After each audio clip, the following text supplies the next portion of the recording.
So I'm a Russian and an advertising major, and so I chose this project because I wanted something that took the two sides of like what I've been studying and put them together in a way that I can't really do in the classroom.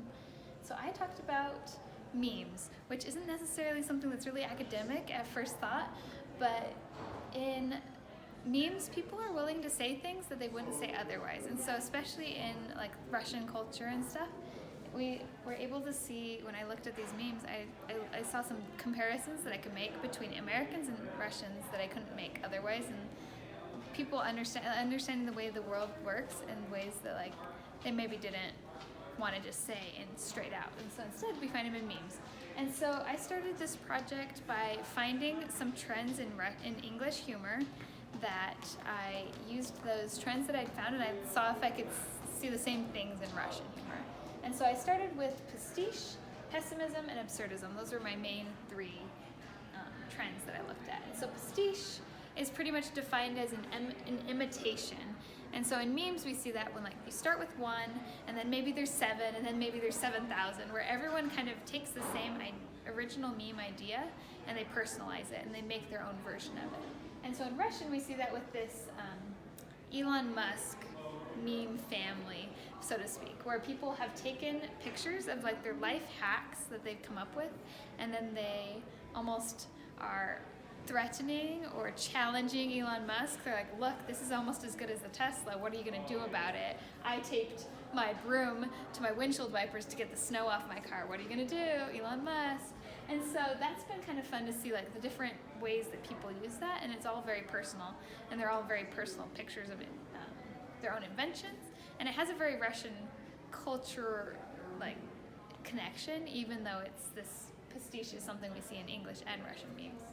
The second trend is pessimism, and that's pretty much the same in English and Russian memes as well, where it kind of goes back to that idea at the beginning where I was saying like people are willing to say things in memes that they wouldn't say otherwise. People are willing to talk about how they're afraid of job interviews or like the economic state of their country in a meme versus just like saying, Putin, I'm scared of the economic state of this country.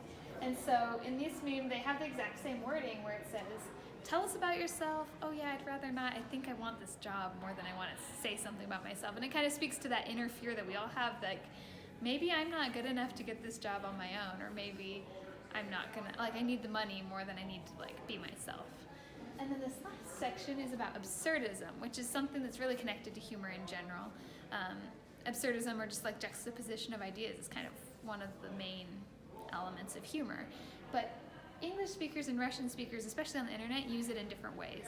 So for English speakers, they like to kind of go through this like process where there's an original meme and it gets weirder and weirder and weirder, so that if you see one out of context and you never saw the beginning, you're not going to understand the joke. And it's almost like an inside joke for people who see the greater context. Versus Russian memes, where oftentimes they are, they're just more based in like the reality of the picture, where like this picture is a picture of meat, but it just says cheese. And if that's all you know, you don't need any greater context to laugh at like this juxtaposition of, okay, they just like put this really simple picture of meat and a really simple word, like they should have been able to get it right, but they didn't. It's a joke. But if you know a little bit more about Russian culture, you know that when people take pictures, they say kobasa, or they say sausage rather than cheese, which we say. And so like that kind of adds an added element to the joke if you do know that context, but it's not necessary for like the joke itself. And this Russian cat meme movement is like the last part, where it kind of brings the two sides of absurdism together, where it starts out with like normal Russian cat memes where it's a picture of a cat and a joke, and it's pretty simple. And Americans or other English speakers, I'm not entirely sure which, have taken and translated it, and they'll have multiple layers of translation where, oh, here's a screenshot of Google Translate, or this is what my Russian grandmother said.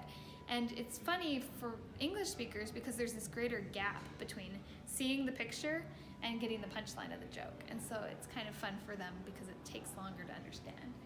And so just in conclusion maybe of understanding these memes, I feel like it seems like it's just kind of for fun, but I think it's important, especially when we understand like some of the conflict that we hear about going on between Russia and America.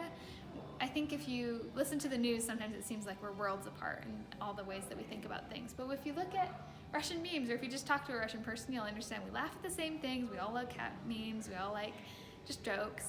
And we're scared of the same things. We're scared of job interviews and not being able to pay our rent. And really, we're all just people when it comes down to it.